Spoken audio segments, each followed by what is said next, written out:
Hey, what is up everybody? This is Jason with devslopes.com, and in this video we are going to cover backgrounds and borders in CSS. So let's hop to it. Alright, so we've already learned that with backgrounds we can add a color or a gradient. Now when we use the term background, it's a shorthand for a bunch of other background options that we may have. Let me show you an example. So above your container here, let's create some space, and at the top here what we're going to do is grab the body tag, alright, the body element. Now when we begin typing in the word background, you can see that background is a shorthand term, but it also gives us a list of all these other different types of backgrounds we can use, such as the background attachment, clip color, background image, orange position, background size. I mean, this is a list of stuff that we can use. Now, when we use the shorthand version of background, we got to know the syntax, the value that you can add to the other side of this, all right? But however, when you use a more specified version of the background property, it will kind of give you some helpers of what kind of values you can throw in there. So we've got our body selected. Why don't we go ahead and add a background image to this? And there's a few different options we can use to add an image, and I'm going to use the URL, all right? And then go ahead and close that off. So let's go grab an image now. So come into your browser here.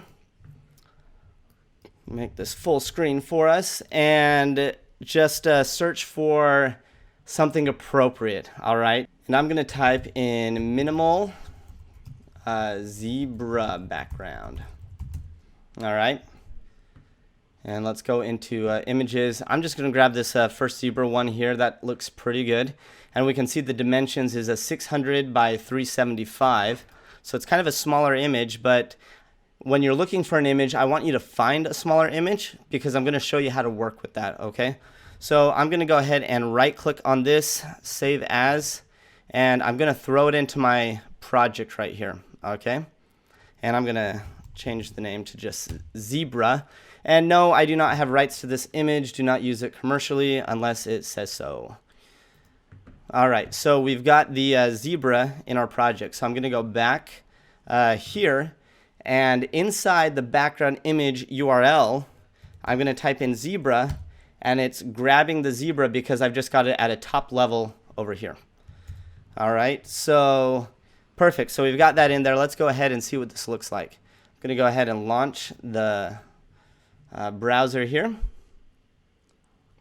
Cool. Well, that didn't work as expected, right? I mean, it is taking our zebra and it's stamping it all over the place.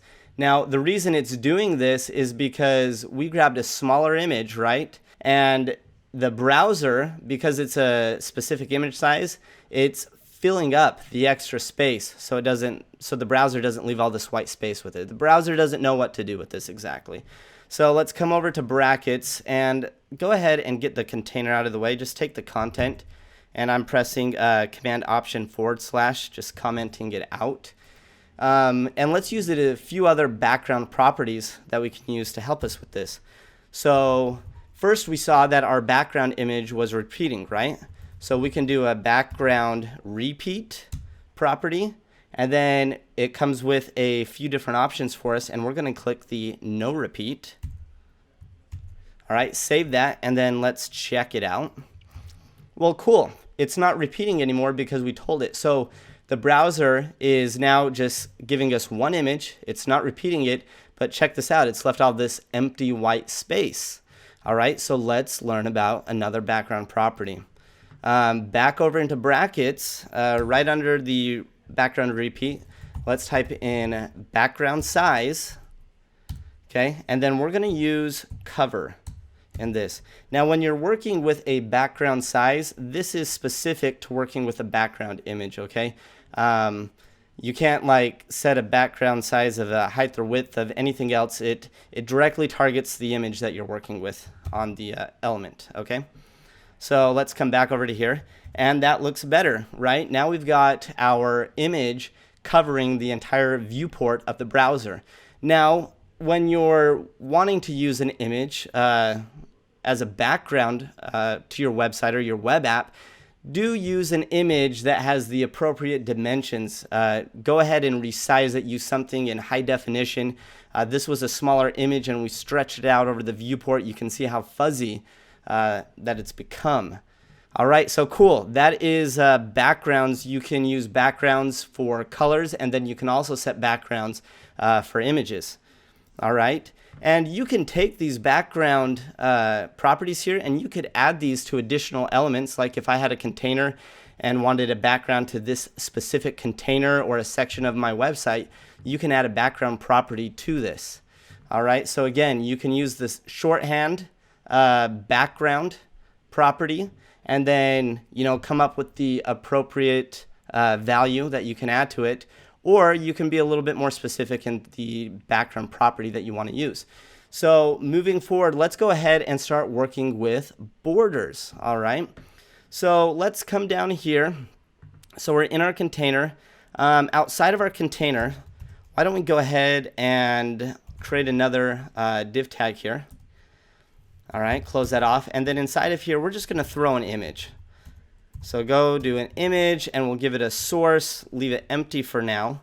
And then we're going to add a class onto this, and I'm just going to type in border image. Okay, awesome. So let's go ahead and go grab an image for this. And I'm going to come up here. I like the minimal stuff. So minimal lion. All right, and then let's pop over to images. And I'm going to use this one right here. It's a 400 by 300, so it's not going to take up my entire web page here. I'm going to do save image as, and again, throw this into your project, whatever image you decide to use. And perfect, so that's saved. So back over to brackets. Inside the image right here in the source, let's go ahead and add that image in there. All right. So we've added our image, and let's check it out, make sure it's loading. Perfect. So we've got our image right here. Let's go ahead and work with some borders and different ways that we can use these. All right, so come over here. We're going to grab the image class that we have, okay, the border image. And then inside of here, let me add some space below this so we can see what we're working with here. So just like using the background property, we can use the shorthand for border. Okay, and then we can go ahead and add our value in here. Now, when you saw this, we can use the shorthand border property, or it can get a little bit more specific, like border bottom. We have colors, we have radiuses here, we have border styles, widths, collapse colors, images, border left, colors, tons of stuff, right? We have tons of stuff. And in this case, what I'm going to do is I want to add a border to every single side of this image. So I'm just going to use the standard shorthand border property. So to use a border, to add a value, we need to first set the width of the border, okay? And we can do that with pixels. So I'm going to set a 2 pixel width to my border. All right, now we need to define what kind of border we want to use. And the first one we're going to use is a solid. All right, and then the third value that we're going to throw in here is a color. And let's just use red so it shows up easily. So we've got a border, and this is going to put a 2 pixel radius around the entire thing, top, right, left, and bottom. We're giving it a solid border of color red. Let's check that out. Cool. So you can see that we've got a red border here. Very cool. Now, let me show you this. We could be specific here and just do like a border right.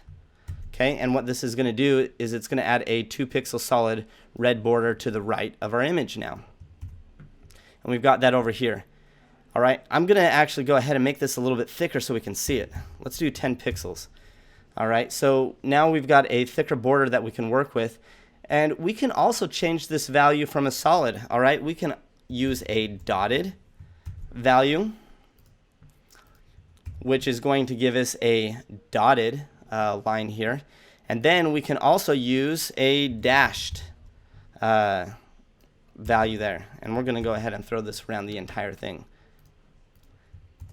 All right, pretty simple stuff, right? Very, very easy. And that wraps up this lesson. We have learned how to use colors and images with backgrounds in addition to gradients. And then we've also learned how to use borders and the different ways that we can style them. So that's a wrap. Let's move on.